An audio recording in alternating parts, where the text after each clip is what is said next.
Hello students, good morning. Welcome back. We are doing our poem from Unit 1 Section C Imagination written by George Bernard Shaw. In earlier four stanzas we have completed that the poet as a young boy he would play different games acting like pirate, cowboy, and when he was acting like cowboy then he was also imagining that if he was sailing the seven seas in a ship, then he informed us that he had discovered the joy of reading and he could escape himself from the daily tedious routine work. He could escape himself by reading the books.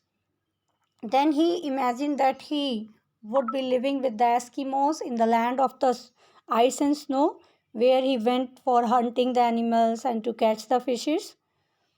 Then he read the book of Jules Verne. Jules Verne, I told you, he was a French writer. So he was the father of science fiction.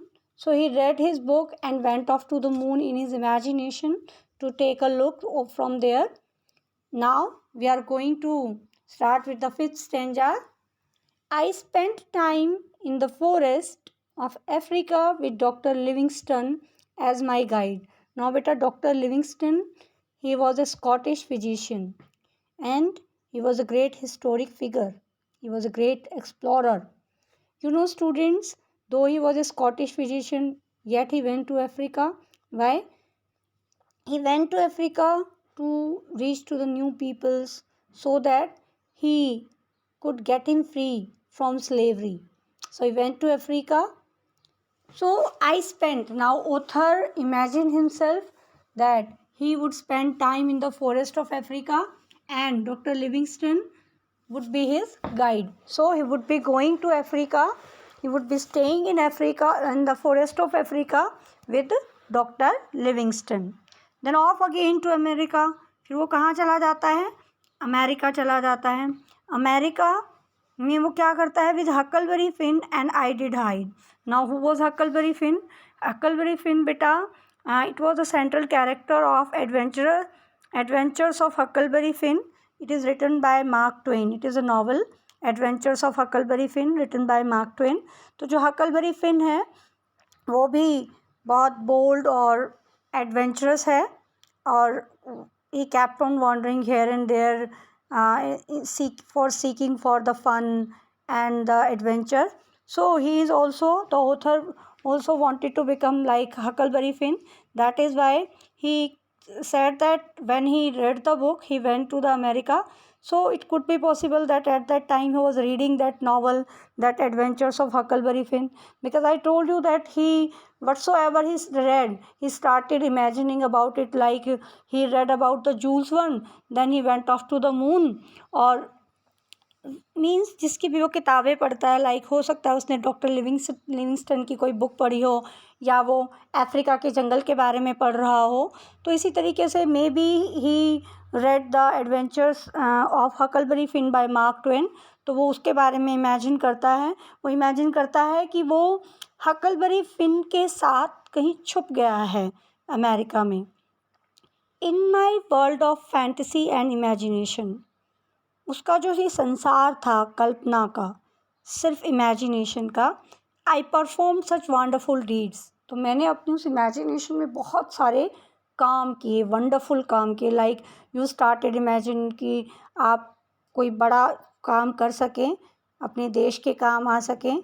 तो सोचना कि सोचते हैं हम, imagine करते हैं. Like if I told you the story of that griffin, कि उसने कैसे जो है एक्सपेरिमेंट आफ्टर एक्सपेरिमेंट किए and he could make his body invisible. तो हो सकता है आप सोचने लगो कि ओह मैं भी इनविजिबल हो जाता तो मैं भी अपनी मर्जी से कोई भी काम कर पाता.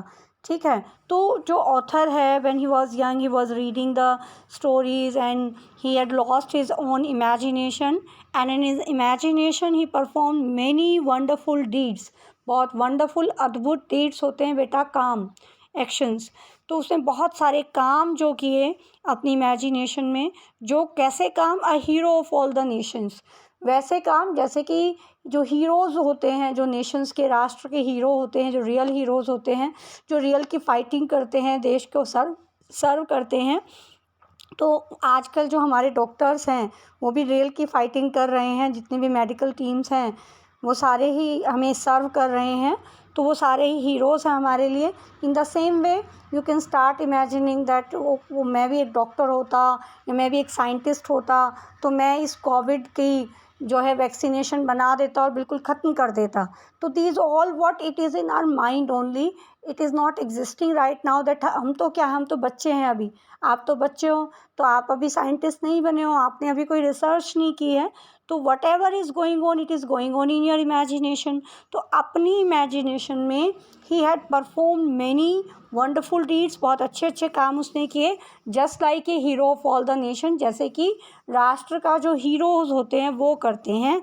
I was the one that did succeed and he said that I was one of them, that the author was one of them who got success, जो कि सक्सेसफुल हुआ, वो उन्हीं हीरोज़ में से एक था। देन आई ग्रू अप, और अब वो बड़ा हो गया है।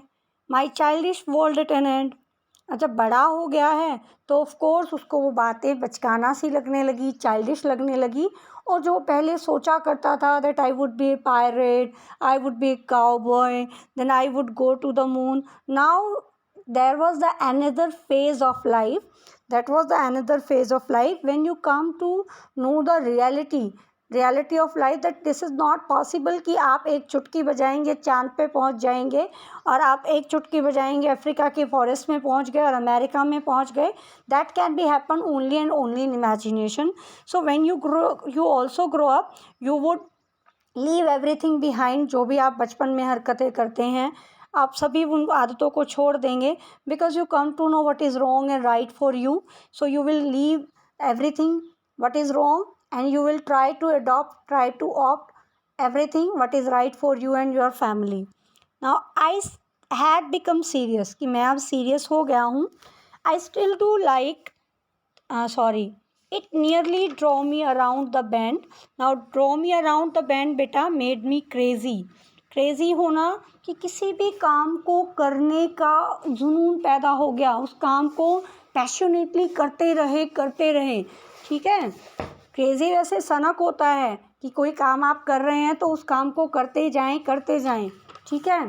तो क्या कहता है कि now I have become big and I have become serious and I am crazy about my work.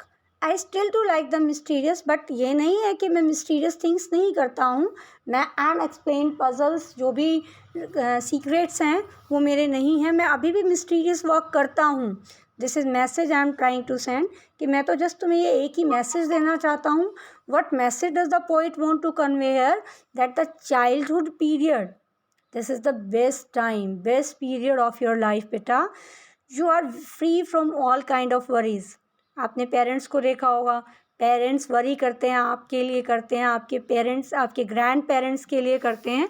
तो ये जो चाइल्डहुड स्टेज है, ये स्टेज ऐसी है जब बच्चे को कोई टेंशन नहीं होती, वो बिल्कुल सिक्योर होता है अपने पेरेंट्स की सुपरविज़न में, ठीक है। तो जी.बी. शाह क्या कहना चाह रहे हैं कि this is the best time because you are free from all kinds of worries, but once you grow up you must be serious about your work, you must be serious about pursuing of your life, you must be serious about your goals. Clear students? So I will take your doubts in next class. Thank you so much students.